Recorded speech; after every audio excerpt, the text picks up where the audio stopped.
Assalamualaikum warahmatullahi wabarakatuh. Halo semuanya, kembali lagi bersama aku Sofi di podcast BEM Faperta Unri. Nah, di sini kita akan membahas banyak topik dan permasalahan mengenai masalah-masalah yang sangat relate sama kita, terutama itu mahasiswa Fakultas Pertanian Universitas Riau. Nah, aku sendiri di sini nggak sendiri aja nih. Aku ada ditemanin sama salah satu narasumber yang pasti rata-rata mahasiswa Faperta itu kenal gitu sama beliau. Nah, nih kita lihat. Halo Kak Zena. Halo Sofi. Boleh Kak, gimana kabarnya? Alhamdulillah baik. Sofi gimana? Baik juga. Kak tadi di sini kesini sama siapa? Sendiri apa? Sama teman. Sama teman. Iya. Alhamdulillah ada temannya. Nah, jadi boleh Kak diperkenalkan nama lengkapnya siapa, panggilannya siapa, tinggal di mana, atau dari jurusan mana gitu. Oke. Halo semuanya, kenalin aku Zena Novatia Zahra dari jurusan Agribisnis Fakultas Pertanian angkatan 2019. Untuk tinggal saat ini domisili di Jalan Kubang Raya. Untuk kesibukan saat ini alhamdulillah sudah selesai magang kemarin dan sedang mempersiapkan untuk studi lanjut. Alhamdulillah. Berarti Kak Zena ini udah alumni ya? Iya, udah alhamdulillah. Udah wisuda tahun ini. Oh, belum. Oh, belum. Oh, iya. Wisudanya nanti bulan Juli. Oke, baiklah. Nah, ini jadi Kak Zena ini adalah salah satu mahasiswa Faperta yang sangat berprestasi, guys. Dan beliau ini menyelesaikan studinya selama 3,5 tahun. Hanya 3,5 tahun dan udah selesai gitu ya, Kak. Alhamdulillah. Alhamdulillah. Nah, jadi kita lanjut aja ya ke topik yang paling ditunggu-tunggu. Okay. Nah, jadi Sofi mau tahu nih Kak, gimana Kakak awalnya? Kakak kan sibuk nih, organisasi juga, akademik juga. Apakah ini menjadi goals Kakak saat Kakak masih SMA? Nanti pas kuliah inilah mau aktif organisasi lah atau berprestasi lah secara akademik gitu. Apakah itu menjadi goals waktu itu? Oke, sejujurnya waktu SMA itu sama sekali belum kepikiran kalau misalnya di kuliah tuh pengen organisasi dan akademik, berprestasi secara akademik. Cuman pas udah terjun langsung di dunia perkuliahan, alhamdulillah dipertemukan dengan dosen-dosen yang baik, yang ingin menjadi pembimbing, kemudian juga kating-kating yang berperan sebagai mentor, itu sangat baik-baik untuk bisa mengenalkan pada dunia lomba, khususnya karya tulis ilmiah ya pada saat itu, dan juga dikelilingi oleh teman-teman yang suportif, sehingga bisa membangkitkan semangat untuk ikut organisasi dan berprestasi secara akademik. Alhamdulillah. Berarti Kak Zena, sebenarnya kita ini siapapun itu bisa ya Kak berkompetisi, bermulai untuk berprestasi itu saat di tingkat kuliah. Iya, bisa banget gitu. Jadi jangan ngerasa terlambat kalau misalnya di SMA belum punya prestasi apa-apa dan mau mulai waktu kuliah. Justru itu gitu. Di situ kita nyoba-nyoba dan trial and error semuanya. Justru pas di kuliah itu kita punya banyak kesempatan gitu iya, ya Kak. Entah bener, itu di organisasi atau di kelas, iya, atau pas lagi akademiknya itu sendiri. Terbuka Keren. lebarnya waktu kuliah. Apalagi di Fakultas Pertanian Universitas Riau ya Kak. Iya, benar.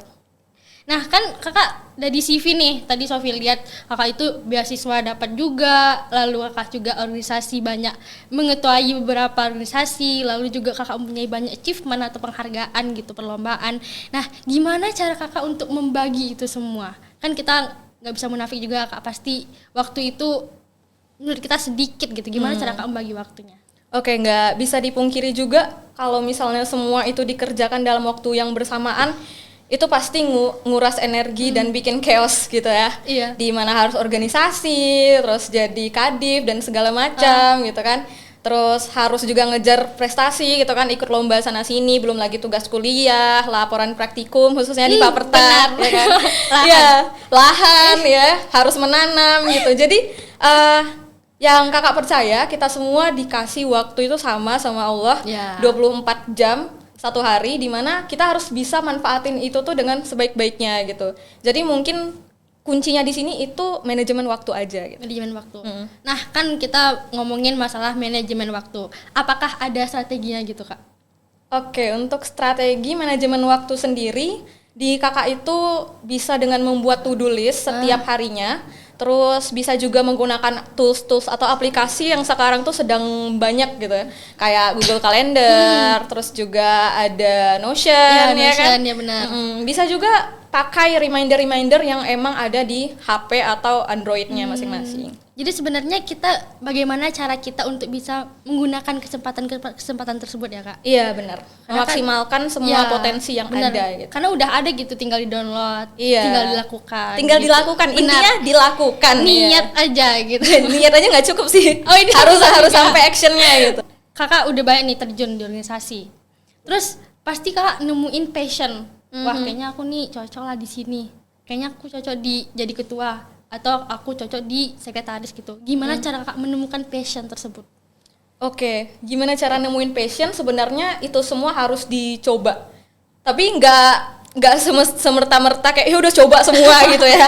Semua kesempatan enggak gitu. Justru kita mempunyai teman-teman yang bisa ngelihat sebenarnya kita tuh passionnya di bidang apa gitu. Misal Kakak selalu diletak di kadif yang berhubungan dengan akademis. Mungkin karena mereka ngelihat Kakak bisa nih untuk berkiprah di di akademis aja nih anak gitu. Iya benar-benar. Nggak cocok mungkin ya di Pesra karena mungkin jarang olahraga atau gimana gitu ya. Benar-benar. Mungkin itu juga ya bisa jadi pertimbangan oleh atasannya lagi. Iya, kan teman-teman yang lain atau bisa cutting. Iya, benar-benar. melihat passion kita sebenarnya di mana. Oh gitu. Terus apakah yang Kakak lakukan di organisasi ini itu tuh ngebantu Kakak nggak di bidang akademik itu? Ada nggak ngebantu Kakak? Oke, di organisasi ya. Di organisasi mungkin yang bikin ngebantu banget itu di bagian pembuatan proposal gitu ya. Iya benar. Iya, karena di beberapa mata kuliah kayak misalnya kewirausahaan kan kadang kita disuruh buat proposal nih. Proposal bisnis dan lain sebagainya gitu. Mungkin di bagian kepenulisan sih di organisasi. Oh iya benar, kita kan sering ya kalau khususnya agribisnis gitu. Iya. Saya juga agribisnis, sering disuruh bikin makalah. Iya, makalah, proposal segala macam. Tapi itu udah dilakukan di organisasi. Iya udah. Jadi mulai terbiasa gitu ya. Iya benar. Lanjut nih di ini masalah tantangan. Sofi yakin Kakak nggak mulus-mulus saja. Sofi yakin pasti ada problem di antara Kakak selama Kakak kuliah itu. Nah, ada nggak tantangan itu yang mengganggu Kakak? Kayak Kakak tuh bingung, Kakak tuh udah ngerasa pengen fokus nih di akademik, tapi ada tantangan di organisasi. Ada nggak gitu dan gimana cara Kakak ngatasinnya? Oke, mungkin tantangan di bagian organisasi ya. Di bagian organisasi sendiri yang pernah Kakak alami itu sebagai ketua umumnya KPRF. Jadi pas jadi ketua umumnya KPRF itu sebenarnya itu pengalaman pertama untuk dijadikan ketua umum ya. Ya, ketua umum pula tuh ya. Bukan jadi ketua divisi lagi. Iya, bukan ketua divisi lagi. Jadi itu sebenarnya membagi waktunya itu memang agak sulit gitu, ditambah lagi harus ikut pelitian dosen saat itu. Jadi alhasil kemarin itu memang agak sulit untuk bisa fokus di KPRF sendiri gitu. Karena emang betul-betul terbagi fokusnya yang emang harus fokus di apa yang prioritas kita saat itu gitu. Oh begitu ya Kak. Jadi kita harus tahu juga prioritas kita itu apa gitu. Walaupun kayak ya agak terbengkalai yang satu mungkin itu udah jadi resiko dan kita harus tahu gitu ya. Iya, dan kita misal memang kita mengalami suatu masalah di situ gitu. Jadi memang harus diselesaikan. Ya nggak mungkin kita terbengkalai tapi kita nggak ada follow up, dibiarin aja gitu. Berarti harus di follow up terus. Iya benar, tapi kan ada beberapa faktor eksternal yang mungkin agak susah ya. Iya benar-benar, mungkin memang lagi banyak-banyaknya juga waktu itu. Terus kemudian kayak Sofi juga yakin Kakak pasti punya banyak relasi. Pasti punya banyak orang yang Kakak kenal gitu, yang Kakak kenal dari prestasi akademik ataupun dari organisasi gitu. Nah, gimana caranya Kakak bisa mendapatkan relasi tersebut? Oke, kalau cara untuk mendapatkan relasi itu kita sebenarnya ketika kita bergabung di suatu komunitas atau organisasi itu udah jelas kita nambah relasi lebih banyak lagi gitu. Benar. Kita harus berelasi dengan ketua ini gitu, dan juga kita sewaktu ikut perlombaan ya ketemu dong sama orang-orang baru gitu, sama finalis-finalis, dan juga kita bisa buat relasi di sana karena kedepannya kita nggak bakal tahu gitu, mungkin mereka yang nantinya bakal ngebantu kita gitu. Jadi kita juga perlu untuk SKSD lah ya Kak? Iya benar, itu kayak catching up sana sini gitu, mau kenalan dan lain sebagainya. Kenal, tapi bisa jadi teman di kemudian bisa hari jadi teman gitu. Ya kayak Zena ini kalau yang Sofi tahu ya guys, beliau ini pernah juga nyampe ke Surabaya ya Kak. Untuk apa sih waktu itu? Ke KMI Expo. Nah iya, pasti di sana Kakak punya banyak teman ya. Iya, alhamdulillah. Ya teman, jadi Nggak kayak banyak juga sih. Oh nggak banyak. Iya, tapi alhamdulillahnya kemarin kita pernah disatukan dalam sebuah pelatihan. Nanti ketemu lagi di KMI Expo gitu. Oh Iya, iya. jadi ada pelatihannya dulu kemarin beberapa hari dan di situ udah dapat relasi itu udah cukup banyak ya dari situ, dari pelatihan itu. Nah benar. Dapat lagi di KMI Expo gitu, yang lebih banyak lagi. Justru gitu. mungkin bukan di perlombaannya, tapi di trainingnya ya. Iya, Pas di pelatihan juga, itu. benar. Ya benar lah, berarti kita harus SKSD guys, itu kunci, kita harus SKSD di tiap kesempatan dan peluang yang kita dapat. Terus ini juga di Kakak juga keterima di beasiswa Tanoto Foundation ya. Di situ berarti juga punya banyak relasi ya Kak. Oh iya, alhamdulillah semenjak dapat beasiswa Tanoto Foundation makin luas lagi nih relasinya. Alhamdulillah. Jadi mungkin di setiap univ yang bermitra sama Tanoto kayak USU, terus juga ada ITB, UGM, UI gitu ya. Jadi sangat sangat disayangkan sekali kalau misalnya kita nggak jalin relasi sama orang-orang yang kayak gini gitu. Apalagi juga kan sering kayak kumpul bareng gitu ya. Iya, kita ada lead self camp, terus ada nanti TSA gathering. Nah, yang kayak gitu itu yang kayak bikin gitu, kita punya lebih banyak relasi lagi. Iya, benar. Nah, itu guys, beasiswa juga penting. Iya. Saya juga tapi nggak dapat. Nanti dicari ya. Bismillah.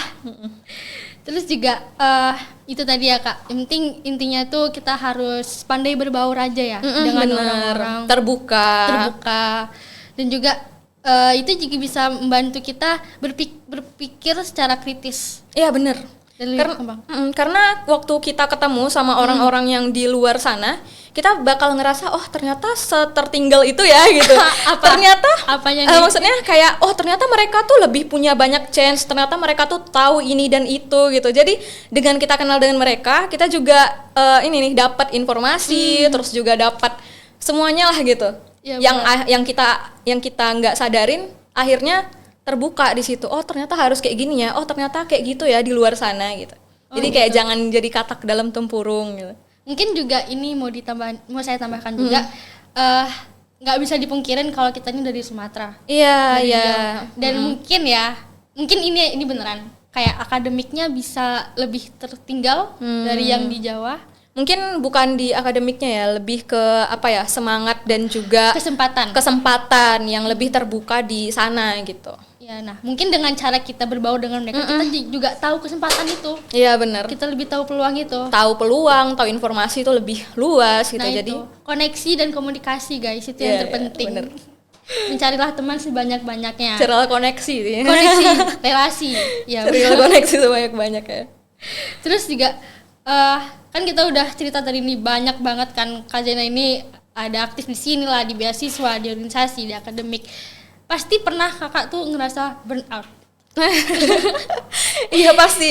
Gimana cara ngatasinnya gitu Kak? Oke, yang namanya manusia biasa ya pasti ngerasa burnout atau capek gitu ya. Kadang-kadang jenuh juga sama apa yang dilakukan itu wajar gitu.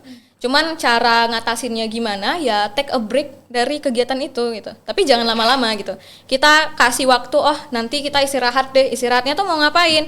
Mungkin mau jogging atau nonton Netflix kan ya, atau benar. drakoran. Ya terserah, itu kegiatan yang bisa buat energi kalian lebih meningkat, mood kalian lebih baik untuk bisa mulai lagi gitu. Benar. Berarti kita juga harus tahu ya Kak proporsi kita. Iya. Kita hari ini ngapain aja, jam segini ngapain aja. Benar. Berarti yang tadi itu to-do list dan manajemen waktu itu. Benar. Juga mungkin lebih mendekatkan diri kepada Tuhan. Iya benar. Itu salah satu self namanya? Bukan sih. Itu tuh kayak coping stress mechanism. Coping mechanism. Iya, coping mechanism yang paling ampuh gitu mendekatkan diri kepada Tuhan. Baik-baik sholat, zikir, kan lebih tenang. Boleh tahu nggak, kakak ada, ini mungkin khusus buat muslim ya, kakak ada nggak khusus gitu harus baca surat ini tiap hari atau zikir atau apa gitu? Oh oke. Tipsnya?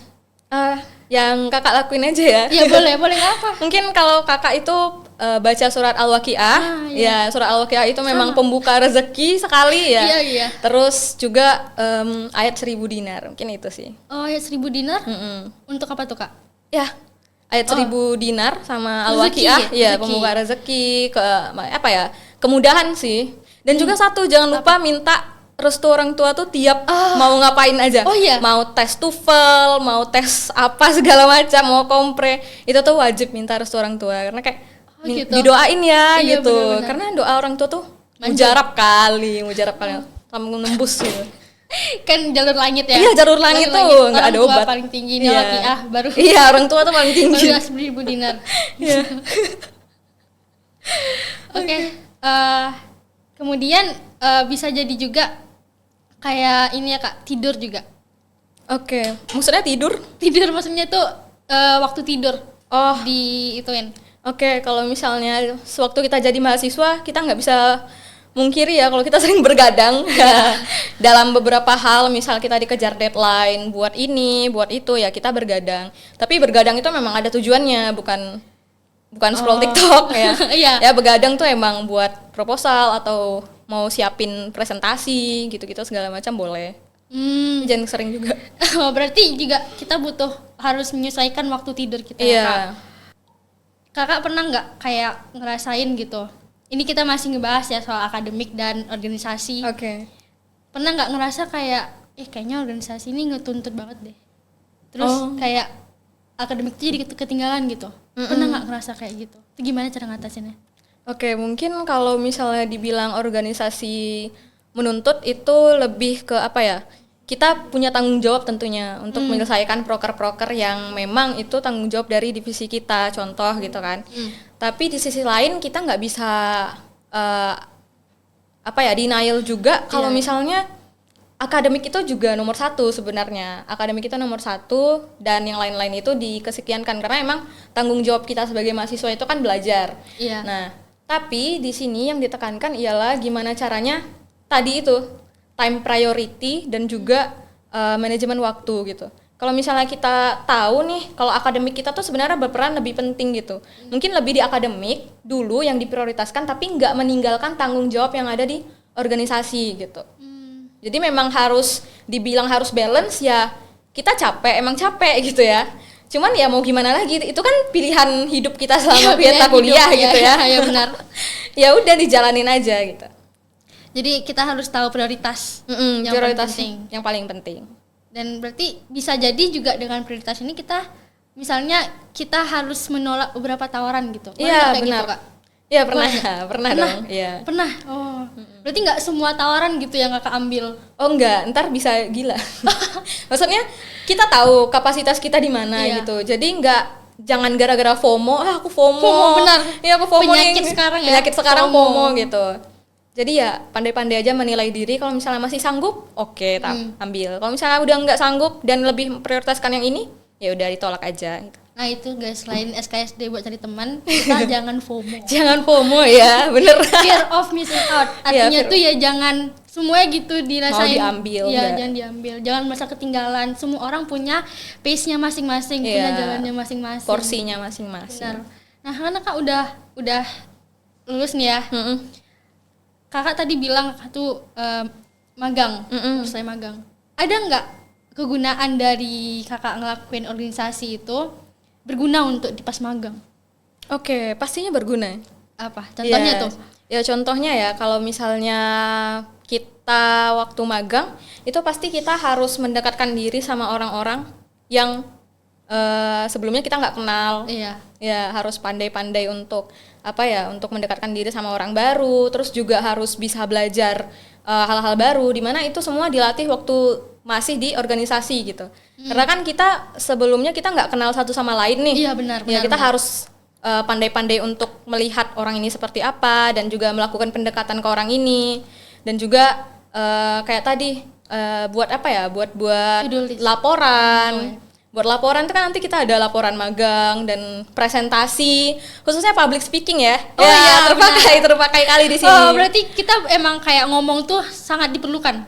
Iya, karena kan pas magang nanti kita bakal ada presentasi weekly report, terus juga ada final report, dan itu kita presentasinya harus ke manajer, pokoknya ke BU head-nya ya. Jadi di organisasi kita dilatih kan untuk bisa ngomong gitu. Kalau misalnya dipaksa lagi ya, kita ketupel nggak bisa ngomong gimana? Iya gimana gitu kan? Ternyata berguna. Iya berguna banget gitu di dunia kerja. Baru tahu nih. Baru nyadar maksudnya. Baru nyadar. Tapi langsung tahu dari Kak Jana yang udah magang kan, alhamdulillah. Nah, jadi itu mungkin kita bisa balik ke organisasi. Apalagi kita mulainya organisasi dulu itu waktu pandemi kan? Iya, pandemi. Jadi agak lebih sulit ya Kak waktu pandemi itu. Iya. Karena kita menyesuaikan sama hal-hal baru lah, yang awalnya nggak pakai Zoom, semua meeting pakai Zoom, harus bisa mengerti device yang kekinian dan segala macam, segala macam alat-alat yang baru-baru ya harus belajar lagi. Dan di dunia kerja gitu juga. Udah mulai Zoom terus ya? Maksudnya enggak, di dunia kerja itu kita harus tahu hal-hal baru gitu. Jadi kayak kita tuh belajar lagi dari nol. Nah, kita nggak boleh ngerasa kalau misalnya kita, oh ya nih kan kita di kuliah tuh berprestasi dan lain sebagainya. Tapi kalau di dunia kerja kita nol. Itu nggak dipakai. Maksudnya bukan nggak dipakai, maksudnya kita lebih belajar lagi hal baru gitu. Karena inti dari hidup ini kan belajar. Berarti harus gampang beradaptasi. Iya, gampang adaptasi sama lingkungan. Oh gitu ya Kak. Terus mungkin Kak Jana ini selain beasiswa, akademi, lalu organisasi, beliau juga sering jadi pemateri di seminar-seminar atau podcast seperti ini. Nah itu gimana Kak ceritanya bisa jadi pemateri gitu? Gimana awalnya, ingat nggak awalnya gimana, perasaannya gimana? Oke, awal jadi pemateri itu diajak untuk ngisi materi atau di kelas kepenulisan gitu. Di organisasi? Kalau nggak salah itu Himapentika. Iya, Himpunan Mahasiswa Pendidikan Matematika, FKIP. FKIP sini? Iya, FKIP Unri. Oh, jadi diajak untuk ngisi kelas. Di situ kelasnya 4 kali berturut-turut gitu ya, dalam 2 bulan. Dan 2 bulan. Lumayan ya? Iya, agak lama ya emang, berjeda dia kelasnya. Iya, jadi ya gitu. Ya rasanya saat itu gimana ya, takut karena menyebarkan ilmu yang tidak yang salah gitu ya. Jadi ya harus belajar lagi. Ini nanti kalau ngasih tahu yang salah bisa berabe ya kan. Walaupun baru tingkat fakultas gitu ya, tapi kan pasti banyak yang ikut di dalam kelas itu. Berarti ya Kak belajar lagi. Iya, harus belajar lagi. Itu gimana perasaannya, takut? Lebih ke takut kalau misalnya yang diajarin itu salah, dan juga sebenarnya seneng sih ngelihat antusias anak-anak yang pengen belajar buat KTI, terus juga mereka terbuka sama ilmu-ilmu baru tuh senang. Karena berguna ya Kak. Itu tadi untuk laporan laporan magang, laporan mereka, dan bahkan skripsi juga ujung-ujungnya nulis gitu nulis ya. lagi, lama lagi. Untung Kak Jana ini mungkin udah terasah gitu ya waktu KTI, makanya cepat skripsinya. Iya Kak. Mungkin waktu KTI itu lebih dipermudah aja, maksudnya lebih kita udah mengenal nih sistemnya, sistem kepenulisan gimana, cara sitasi gimana, terus juga untuk menulis suatu paragraf kayak gimana. Jadi alhamdulillah ya terbantu di situ untuk nulis skripsi. Tuh ada nggak Kak selama Kakak menjadi pemateri itu yang berkesan gitu? Oke, yang berkesan ya. Masalahnya semuanya alhamdulillah berkesan ya. Alhamdulillah ya. Iya, semuanya berkesan. Terlebih lagi yang menerima materi itu benar-benar mau belajar dan juga mengaplikasikan. Jadi nanti habis dikasih materi dan pelatihan, mereka juga coba sendiri dan ikut lomba dan ngabarin kalau misalnya mereka menang gitu tuh. Alhamdulillah. Aduh, alhamdulillah rasanya. Nggak sesat ya? Oh iya. Alhamdulillah. Alhamdulillah nggak sesat ya yang diajarin. Benar berarti. Iya, alhamdulillah. Berarti ada hasilnya. Di mana ada kemauan, di mana ada jalannya, itu ada hasilnya. Iya, benar. Berarti jangan takut capek gitu ya. Jangan takut nyoba dan jangan takut coba. Karena kita nggak pernah tahu bakal mana hasilnya. Benar. Kalau kita nggak nyoba. Mau nyanyi jadinya. Apa? If you never try, you'll never know. Oh iya, lagu apa tuh? Itu Kak. Yang mana? Stacy itu. Oh, if we never try. Oh. Iya. Tahu. Ya salah deh liriknya. Terus juga untuk podcast gimana? Kalau podcast udah pernah belum sebelumnya? Oke, kalau podcast sebelumnya alhamdulillah udah atau belum ya? Saking banyaknya guys. Enggak, kalau podcast kayaknya udah deh. Udah. Waktu itu di HMJ Agribisnis. Oh, HMJ. Iya. Oh, itu untuk di Instagram itu ya? Iya, di Instagram juga kemarin. Nah, kan Kakak udah ini nih ya, bagus deh untuk Kakak sendiri kan mungkin kalau kita bisa lihat Kak Jana ini sangat bervalue ya, wanita yang bervalue, independent woman. Kemudian ada nggak pesan yang bisa Kak berikan ke mahasiswa Universitas Riau ataupun lebih apalagi lah, lebih mencakup kecil lagi mahasiswa Fakultas Pertanian Universitas Riau gitu. Ada nggak yang ingin Kakak sampaikan? Oke, mungkin untuk mahasiswa Fakultas Pertanian UNRI, khususnya adik-adik saya ya. Adik-adik saya tahun berapa ya? 20, 21, 22 ya. Nanti masuk lagi yang 23 23 bentar lagi ya. Pokoknya manfaatkan kesempatan yang ada di kuliah itu sebaik mungkin. Coba trial and error segala macam, mungkin dari ISMA, kampus Merdeka, magang Merdeka. Ya ikut semua perlombaan, enggak semua ya, maksudnya ikut kompetisi, perlombaan dan juga pelatihan-pelatihan yang disediakan itu maksimalkan semuanya itu dengan baik karena kita nggak bakal tahu nanti kita kedepannya kita bakal jadi apa, tapi jangan sampai nyesal kalau misalnya pas kuliah tuh nggak ngapa-ngapain. Berarti kalau yang bisa Sofi simpulkan, Kakak pernah ngerasain gagal nggak? Oh, gagal sering. Sering. Tapi Kakak terbangkit terus ya? Iya, ya harus. Kalau enggak, tapi mungkin nyesal ada ya waktu kuliah itu kayak kenapa ya dulu nggak coba ISMA, kenapa nggak coba, ya semuanya tuh karena takut. Takut. Iya, pokoknya ya jangan pernah takut aja deh untuk kita nyoba. Jangan pernah takut untuk nyoba karena kita nggak tahu hasilnya gimana ya. Iya bener. Makasih Kak. Ini kita udah lumayan lama juga ya kita nge-podcast seperti ini. Mungkin sekian itu dulu ya Kak. Makasih atas waktunya udah menyempatkan waktu buat BEM Faperta Unri. Sekali lagi aku mau ngasih tahu nih, aku sama Kak Jana itu lagi ada di UPT Perpustakaan Unri. Ini podcast ini difasilitasi secara lengkap oleh UPT Perpustakaan Unri. Terima kasih kepada UPT Perpustakaan Unri yang udah memberikan kami kesempatan buat mengekspor diri lagi. Jadi kami nggak takut nyoba karena udah ada ini fasilitasnya. Makasih juga buat Kak Jana atas waktunya. Iya, terima kasih juga. Terima kasih juga buat teman-teman yang udah nonton sampai habis. Makasih. Oke, semoga ini tuh bisa jadi pelajaran ya buat kita semua, bisa jadi bisa diambil gitu yang baik-baiknya dan dibuang yang buruk-buruknya. Aku Sofi, selaku podcaster dari BEM Faperta Unri, mohon undur diri. Wassalamualaikum warahmatullahi wabarakatuh.